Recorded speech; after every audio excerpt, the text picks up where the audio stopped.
कहानी महाभारत श्री और भागवत गीता की है। कई लोक कथाओं में भी इस कहानी का जिक्र मिलता है। एक कौवे की गरुड़ से दोस्ती हो गई। दोनों काफी समय साथ गुजारते थे। उनमें मित्रता इतनी गहरी हो गई थी कि आपस में कभी कोई बात नहीं छिपाते थे। एक दिन दोनों एक नदी के किनारे पेड़ पर बैठे बात कर रहे थे, तभी एक यमदूत उधर से गुजरा। वो कौवे को देखकर मुस्कुराया।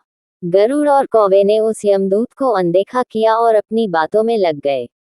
लेकिन अगले दिन फिर वही हुआ।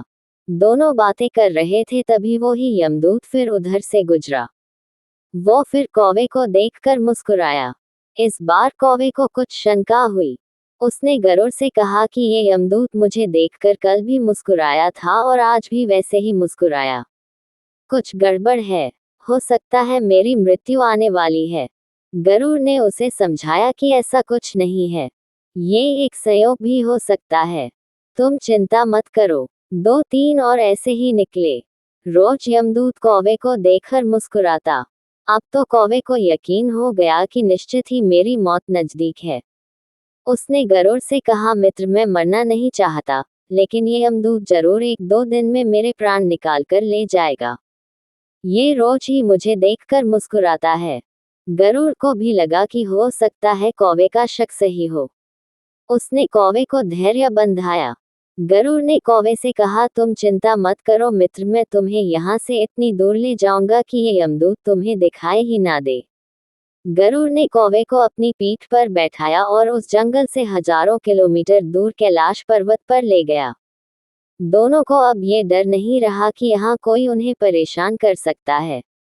लेकिन वे जैसे ही कैलाश पर्वत पर पहुंचकर एक गुफा तक पहुंचे, वहां वो यमदूत पहले से ही मौजूद था। उसने कौवे को देखते ही उस पर पाश फेंक कर उसके प्राण निकाल लिए। गरुड़ देखता रह गया। उसने यमदूत से पूछा, तुमने इसे मारा क्यों? यमदूत ने कहा कि इसकी मौत इसी समय लिखी थी, इसलिए इसके प्राण निकाल लिए। गरुड़ ने फिर पूछा, तो फिर तुम इसे देखकर उस जंगल में मुस्कुराते क्यों थे? इसे मारना ही था तो वहीं मार देते। यमदूत ने जवाब दिया, इसकी मौत कैलाश पर्वत पर ही लिखी थी, लेकिन 4-5 दिन पहले इसे उस जंगल में देखकर मुझे ये आश्चर्य हो रहा था कि ये इतने कम समय में वहां पहुंचेगा कैसे, क्योंकि इसके पंख भी छोटे हैं और ये लंबी उड़ान भी नहीं भर सकता, तो हजारों योजन दूर कैलाश तक ये पहुंचेगा कैसा?